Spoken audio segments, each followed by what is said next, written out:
Hey, what is up, Los Angeles, and welcome back to your Los Angeles Rams LAFB show. I am your host, Ryan Anderson, joined today by a very special guest. You know him from the Colts, the Packers, the Bears, and now the Los Angeles Rams. He's covering for The Athletic. Nate Atkins, welcome. How are you doing, and how are you settling into LA? I'm good, man. It's been just over 2 months since I packed up a car and moved 30 hours from Indianapolis out to LA. And it was kind of crazy because like the first 6 weeks I had like 5 road trips and was gone 11 days between Baltimore and London. And so I haven't really settled in as much as I'd like. You know, I'm getting used to the things that kind of hit you right when you get here. The weather's incredible. The traffic is exactly what people say.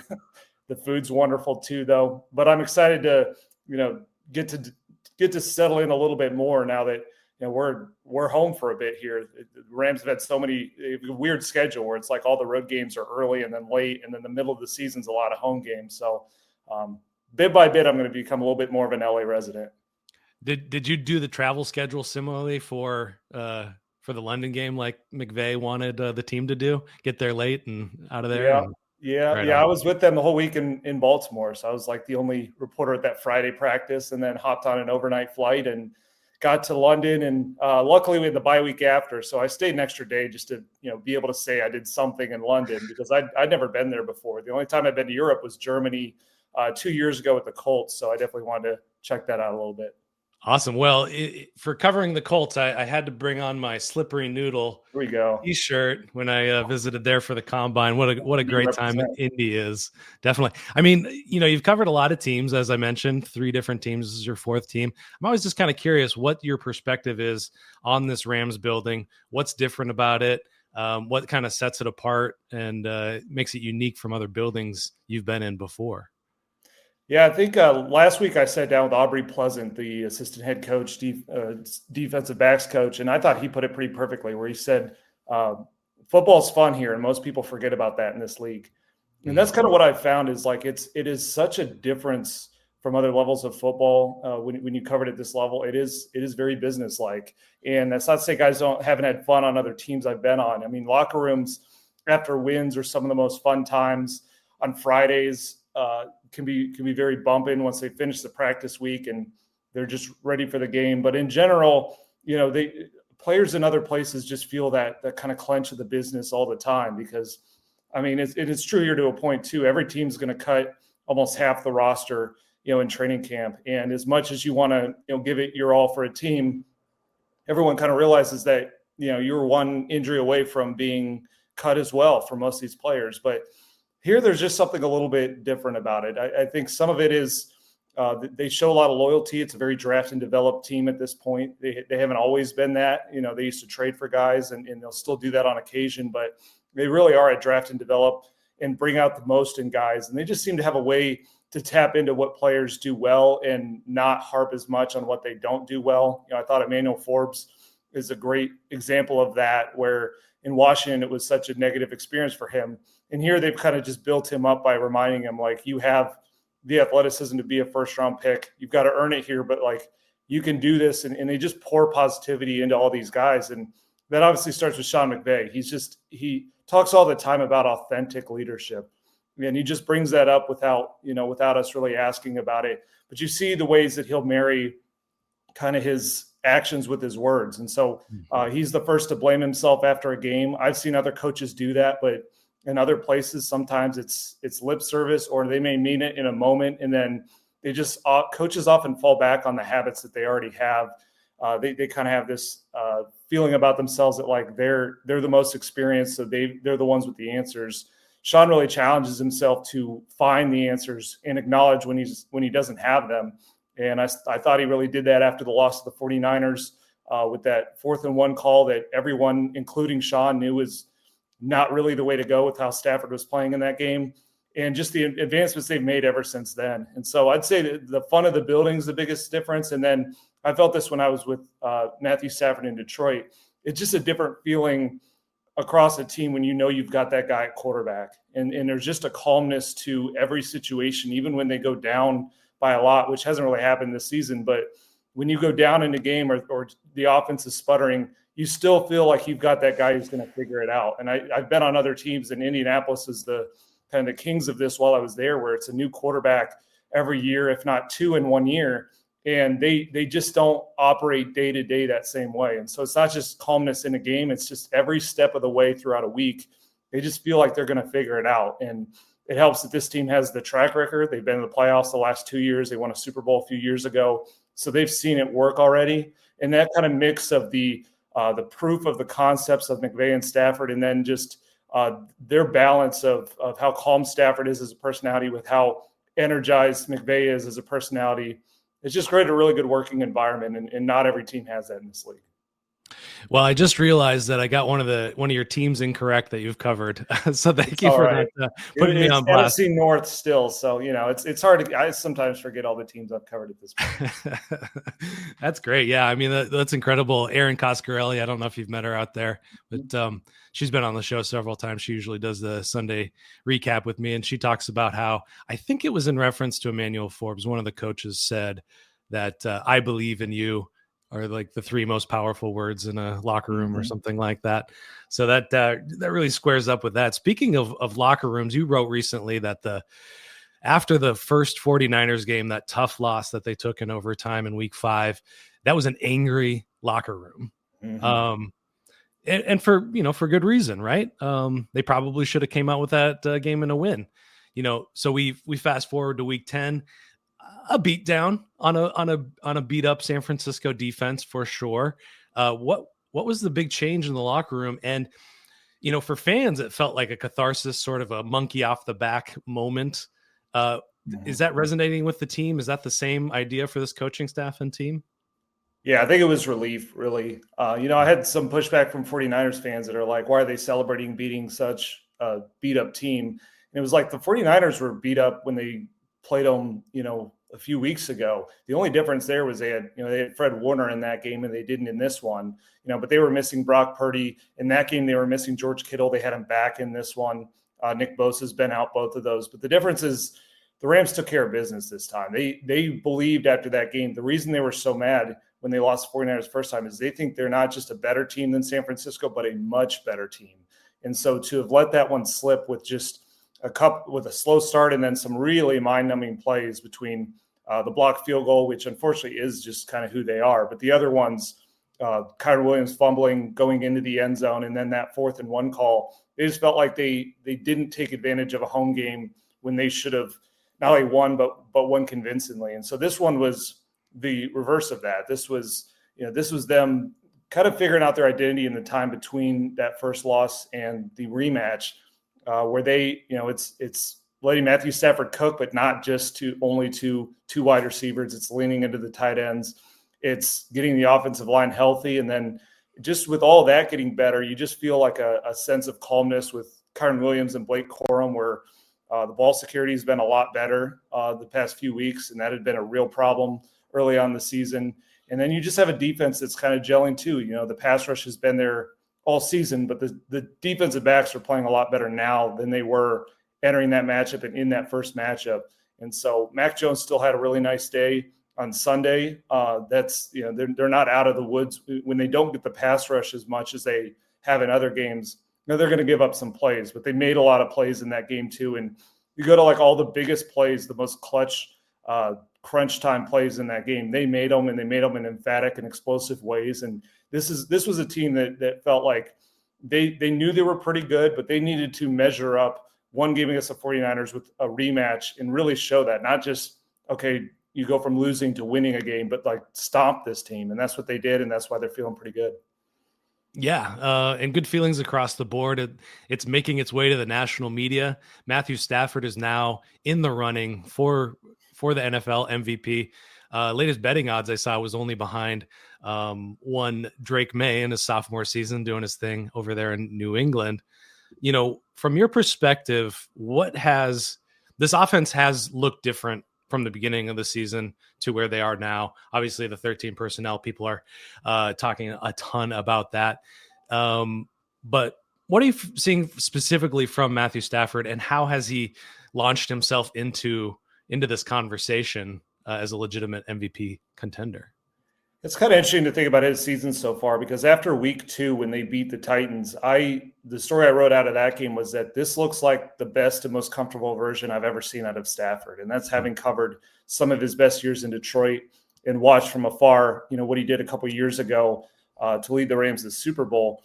And that's sort of what Davante Adams said just on Sunday. He said he thought he's been playing at an MVP level all season long.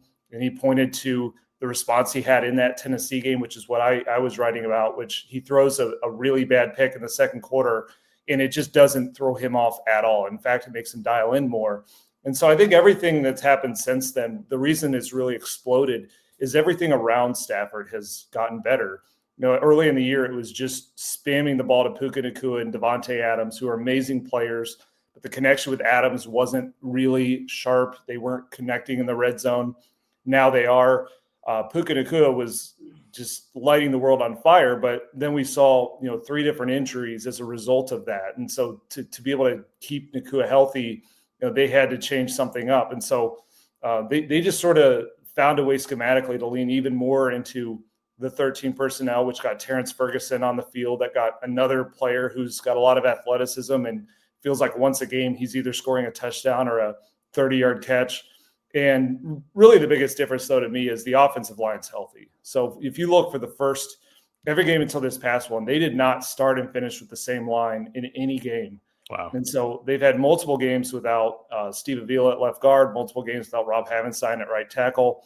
And it just affects a little bit of everything, where Stafford, the moment he sees pressure, he's just kind of dirtying the ball. He is living to fight another down. But those do turn into incompletions, and those have turned into third down misses and drives that stall out in the red zone. They've gotten that out of it. The run game has taken off, just the continuity of those 5 players. And like I said, the way that's let the backs feel like they don't have to press quite as much in short yardage. I think if you look at a couple of those fumbles where they're either right at the goal line, they're short yardage. Some of the worst plays have been when they felt like they had to overcome something up front. They no longer have to do that. So you've just got a play caller, an offensive line, running backs, tight ends, and Davante Adams have just all found their way. And what's interesting about that is, as Puka Nacua said, that's still Stafford elevating everybody, is that he's going to put you in those positions. And now guys are playing with the confidence of being able to deliver in those situations. And they've got enough levers to pull right now where there's not really a good answer to defending this team. You double Puka Nacua, they're going to go to Davante Adams. You double Davante Adams when he's the sole receiver. They've got 3 tight ends and they run play action. They've just found answers to just some of the small miscues that were going on early in the season, and they were small. They were moving the ball, but they just weren't totally finishing with touchdowns. And now the touchdowns are just coming in bunches. First time ever Stafford has thrown 4 touchdowns in back-to-back games. He's done it in 3 straight now, and he's the only quarterback ever to have 4 touchdown passes, 0 interceptions in 3 straight games. Yeah, it's such an amazing stat. Is that since the merger, or is that just all-time NFL record? I mean, they weren't really throwing the ball a lot before the merger, so I think it's all time. But yeah, the NFL put that out and ESPN put that out. So yeah, I was a little surprised to see that, but I think it's the mix of consistently throwing that high of volume and never turning it over. Like, I'm sure there's other guys that have had the touchdowns, but to do that and not turn it over is pretty remarkable. Yeah, coming in the last couple of seasons, I really thought that Kyren Williams was kind of a straw that stirs the drink for the offense. And it was always kind of a back and forth with McVay about whether he believed in the running game or not. And, there's the questions about Kyren Williams' explosivity on the offense, period, that are, I think are legitimate. Blake Corum's taking on some of that. But it seems like in this transition to this kind of new feel of offense, what you're saying about, them not having to do so much, it feels more like a 2021 year where they didn't have a running game, but they still won a Super Bowl. And it's been an interesting evolution for me, because I was like, Kyren Williams is picking up 4 or 5 yards a carry, let's say in 2023 and sometimes in 2024. And then that stopped working. And so it's been interesting to see the evolution where now it's just a complementary piece of the offense, and it's now being driven down the field by Stafford. Talk about driving down the field. I think his average depth of target is one of the deepest of his career, certainly in a Rams uniform, which is pretty incredible for the guy. Big game coming up. It seems like everybody's talking about this as the clash of the Titans, the two best teams in the NFL heading into week 11. Seahawks versus the Rams. What are you looking at heading into this game in terms of the preparation, in terms of, hot matchups? Are there keys that you're looking into that might be the deciding factors in this game? Yeah, I think this is going to be probably easily the biggest test for the pass defense that they faced. Sam Darnold is just lighting it up. We thought he had a great year last year. Then it started to tail off the game before he faced the Rams in the playoffs, and then did not play well in that game and got sacked a whole bunch of times. And this year, what's different is he's playing so much better under pressure. It just seems like they've married the scheme up, and maybe just getting a year back as a starter that went pretty well. He was able to really dial in on one specific area, but he's just not rattled under pressure the way that he was last season earlier in his career.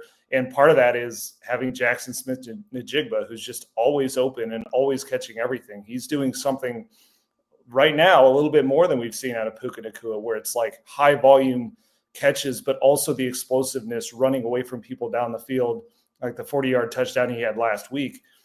So that's what's going to be really hard, is them figuring out a way to handle him, because I think their DBs have come a long way from early in the season. I had concerns against the 49ers and Colts and Eagles, but Emmanuel Forbes has really turned it on, making plays on the ball, just play with a lot more aggressiveness and cleaning up some of the tackling issues. And Kobe Durant, I think, filled in well, and you don't hear his name as often as you would expect. And then there were times last week Darius Williams didn't play very much, and then he gave up a touchdown. But before that, he was coming off the shoulder injury. Before the shoulder injury, he'd really turned his season around from a guy that they didn't want to play to start the year to a guy that's playing a lot and playing pretty well. But this challenge is a lot bigger, because you look the last few weeks, you got a backup quarterback in Mac Jones. They got a quarterback in his first ever start in Tyler Shook. They got a backup quarterback in Tyler Huntley in Baltimore. So the only normal starter they faced is Trevor Lawrence, and the Jaguars are not totally humming on offense, certainly not the way that the Seahawks are. So Jackson's going to get his. Like this, you can't go in expecting that you're going to just take him away. That if that was out there, someone would have done it already. So it's just not going to happen that way. But they have to keep him from getting those explosive gains that turn into touchdowns. You need to make them drive through the red zone, make them drop back more, because the pass rush ultimately still has to win the day, where Sam Darnold has made a lot of improvements under pressure, but I don't know that he's faced a pass rush like this one, because I don't think there's many out there that are as good as this one. And so what the 49ers is, they just threw quick.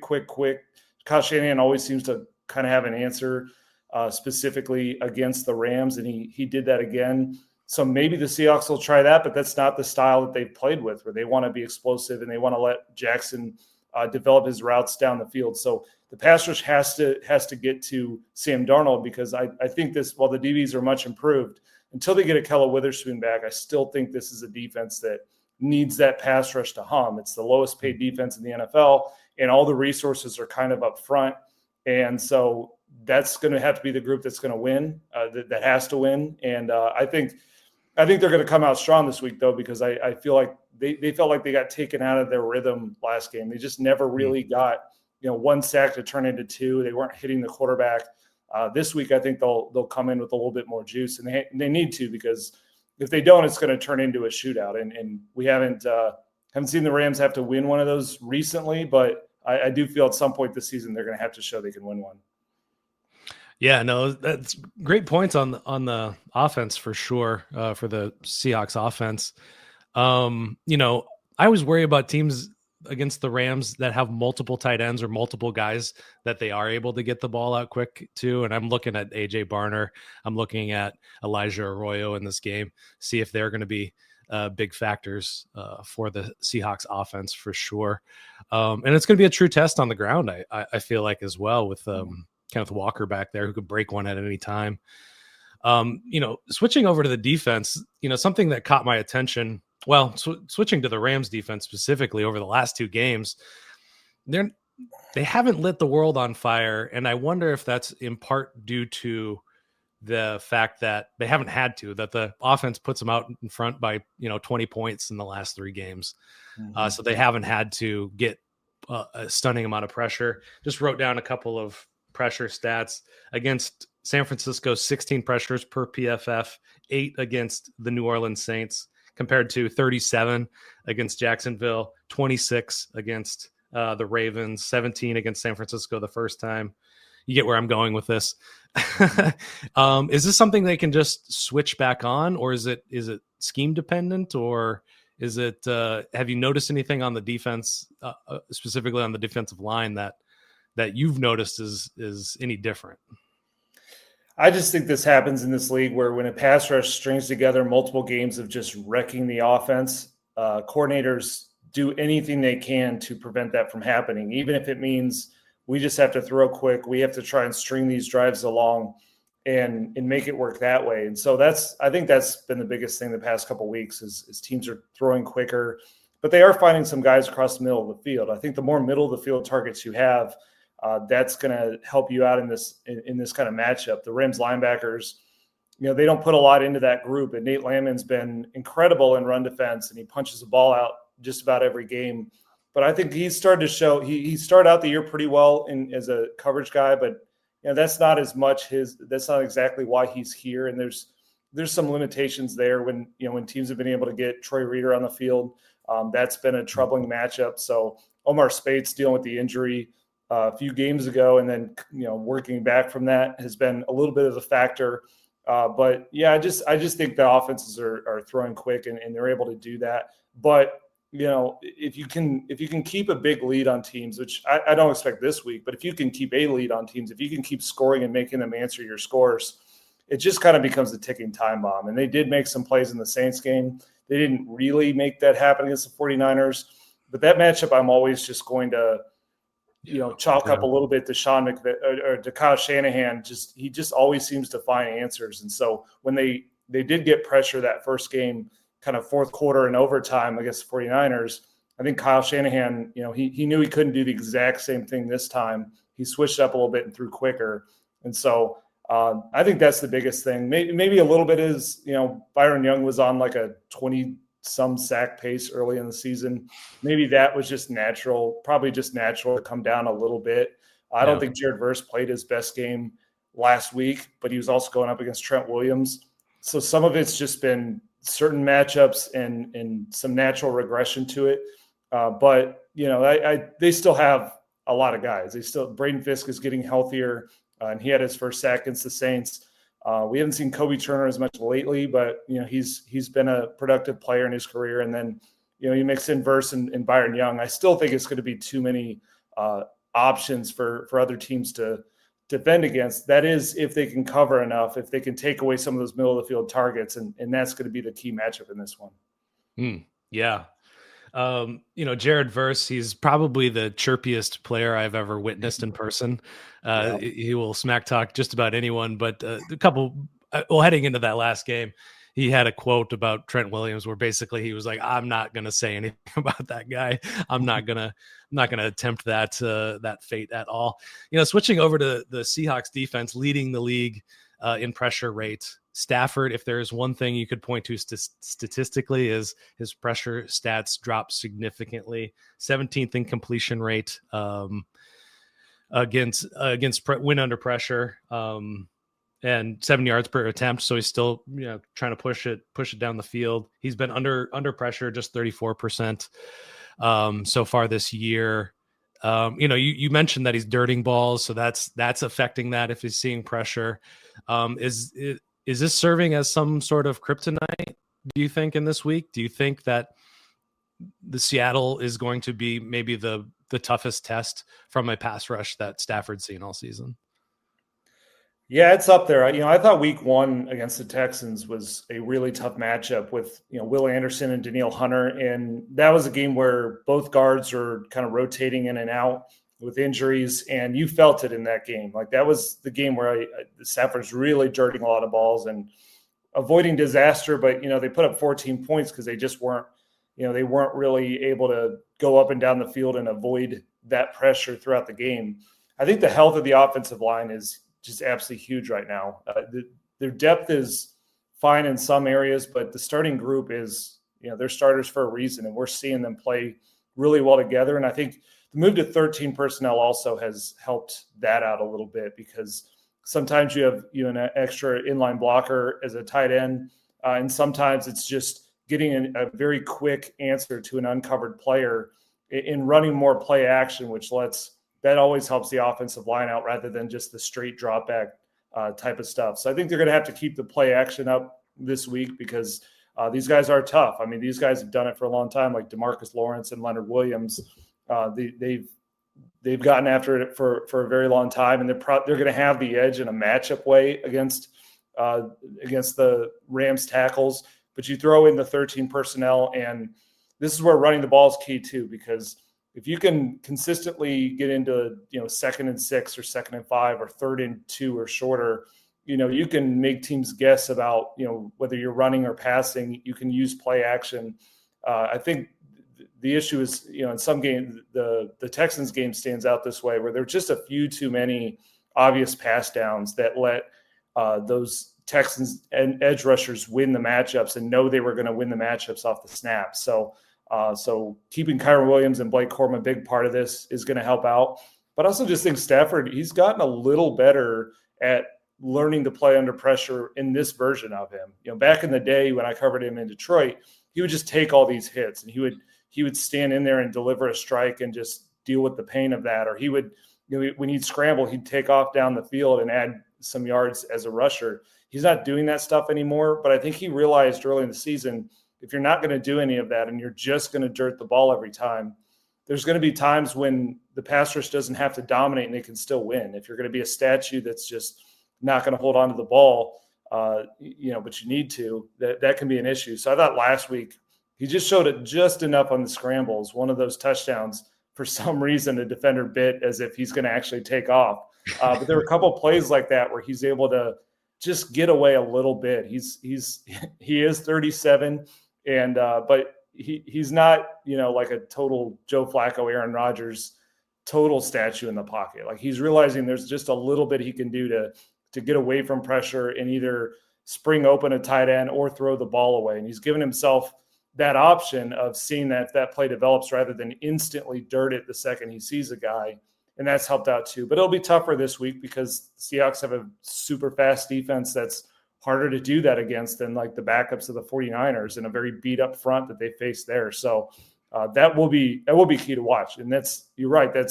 If you're going to throw Stafford off his game, it has to come with pressure. Coverage isn't enough when he has this many options between the tight ends and Puka and Davante. If you blitz him right now, he is just shredding the blitz. That's what super high level veteran quarterbacks do. So you have to just generate natural pressure. The Seahawks are pretty built to do that, but the Rams feel like between 13 personnel and a healthy offensive line and Stafford moving around a little bit, that they can handle that well enough. So I don't think they're going to, dominate in pass pro this week. That would be pretty surprising, but they need to come close to a draw in this matchup. And if they do that, I think Stafford's going to continue to do what he's been doing, which is MVP play. Man, I know you got another thing to do. You've got a lot to talk about with Stafford and the Rams offense playing like this. So I can't thank you enough for joining us here. Tell the lovely Rams fans how they can find you, where they should look for your stuff. Yeah, so I'm at The Athletic, and so, through our app and through the New York Times. So we have stories that go there about, 3 or 4 a week in that way. And then on, active on social media. So it's @NateAtkins_. We're, live tweeting everything, tweeting out the stories, tweeting out the videos, and just trying to dive all the way in on a team that's it's pretty good right now and pretty fun to be around, and pretty big game this week too. So I'm excited for it. Did you have any idea that the Colts are going to look like this? No, there's nobody that did. And I think as optimistic as they were in the building, I don't think they thought it would look like this. Not this way of Daniel Jones playing it. And he's fallen off a little bit the past 2 weeks, but looked like an MVP candidate. And then Jonathan Taylor, as much as everyone loves him, I mean, and he's a great player. Like he's doing what Saquon Barkley did last year, which I didn't know would be repeated. And then here we are a year later and they're doing it. So yeah, it was nice of them to get really good right when I left. But the Rams are also, I think on that same level right now. So, it's hard to complain too much. Yeah, maybe you got a familiar Super Bowl to cover in San Francisco. Well, everybody, I appreciate you guys tuning in as always. Like and subscribe to LAFB, Rams LAFB on YouTube. Definitely, if you're not subscribed to The Athletic, I don't know if you're a real sports fan, so go do that. And Nate is a fantastic follow on Twitter. So definitely go check that out as well. Appreciate you guys, and we will see you soon next time coming up on Thursday at the very least. So stay tuned. Hey, Ramley, thank you so much for hanging out with us and watching the Rams LAFB show. Quickly before you go, got to tell you about our friends over at Sleeper. It's the #1 sports app right now, and you've got to download it because it's got so many great features that I want to tell you about. Aside from season-long fantasy, which is the best in the business, they've also got live score trackers, in-game updates, plus the live chat where you can actually communicate with other users right on the app. But perhaps the best feature, at least that I like, is the daily fantasy feature or the live pick'em. Just pick 2 to 8 players across any sport, baseball, basketball, hockey, obviously football and our Rams. You're going to choose a player, just choose more or less. Matthew Stafford, more or less passing yards. Kyren Williams, more or less rushing yards, more or less touchdowns. 2 to 8, you can win real money. So when you go to make your first deposit, make sure you use our promo code RAMSLAFB, and Sleeper's going to give you a match bonus up to $100. So you deposit $100, they're going to give you $100 free. You're now sitting at $200. You put in $10, they're going to match you $10. You're now sitting at $20. But on top of that, right now, Sleeper is offering all new user signups a $20 free entry, no deposit required. Go sign up. You're automatically invested $20 straight from Sleeper. But you can stack that offer with that match bonus offer to add more money. Just make sure to use that promo code RAMSLAFB. Go check out Sleeper. Download it today. Tell them the guys at the Rams LAFB sent you. And as always, Ramley, thank you so much for making us a part of your day.